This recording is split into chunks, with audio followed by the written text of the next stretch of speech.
Hey, it's Carrie Flatlaw here with Remax Real Estate Lethbridge and carrieflatlaw.com for Friday Fire. I have a fun, I think it's a fun topic for you today. In life, in real estate sales, and in business, selling is not telling. And this is what I believe to be a fundamental value add and differentiating factor in how I conduct my business with my clients and with other realtors, in fact. So what do I mean by selling isn't telling? Well, I think that one understandable fear that consumers have when they contact a realtor and then engage with a realtor, i.e. sit down for a listing meeting, go out and look at houses, come up with a plan to sell your house, get involved in a negotiation to sell your house. There's this very deep-seated fear that the realtor is going to be a pushy salesperson and push you, the client, into something that you don't want. And so let's just turn that on its head. A really, really effective salesperson. I need more coffee. I can't get through one video. Well, I like to have at least one sip of coffee for every video.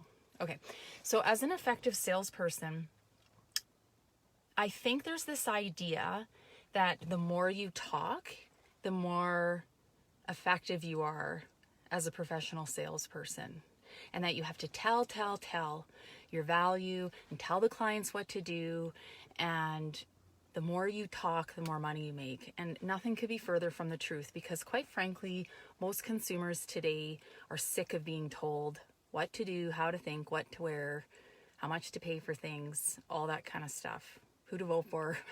They're just tired of it. They just get thousands and thousands of marketing messages a week. And so if you're sitting down as a salesperson, and I don't really think of myself as just a salesperson, but that's how most people think of us, you're not going to get very far with people if all you do is tell them how great you are and tell them your stats and tell them all the wonderful things you've done and how many houses a year you sell and tell them what they should list their house for and tell them everything that you think. And guess what's missing from that conversation? Where in the selling and telling, have you asked a question or 2 or 10 to find out what the client wants? I think there's this assumption when you go into any sales profession, or even when you just have a small business and you're an entrepreneur, that you have to be really good at telling people about your value and telling people how great you are and how great your product and service is. But it's counterintuitive, yet so much more effective if you can be the person who is listening to find out what that other person actually wants. There's a real estate author, Ken Brand, I believe it was, who said the golden rule 2.0 is do unto others as they would have done to themselves. So it's not about what you like or what you think is a great situation. It's about what the client wants, because everyone is different. Every house is different. Every client is different. Every market is different. So the mark of a true professional is being able to dance with a client and their unique situation, their unique worries, fears, hopes, and dreams. So when I sit down with you, I want to know what's keeping you up at night. And I'm going to use politics as another example because there are just so many parallels between running in an election and being a politician and being in real estate. But when I go to the door and I'm talking to someone about their concerns for the future of Alberta, it's not just me doing all the talking and telling and selling and telling and selling. Especially not telling and selling all about myself, because nobody cares. I want to hear their concerns about the future of the province and what they want to see going forward. And even if they don't necessarily see things the same way I do, isn't it empowering for me as a leader to hear their perspective? And I think we are starting to forget, with social media and all of this one-way communication just tweeting and Facebooking and Instagram and look at me and this is what I think and complaining and being mad about everything.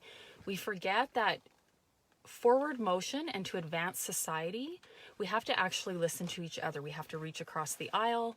We have to listen to our clients. We have to ask probing questions. Sometimes it's uncomfortable to listen and sit in the silence while somebody is trying to express themselves.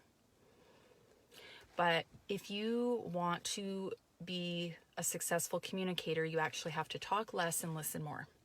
So when I sit down with you to talk about selling your house, which is a gravitational change in your life, no matter how you cut it, it's just a massively stressful and difficult change.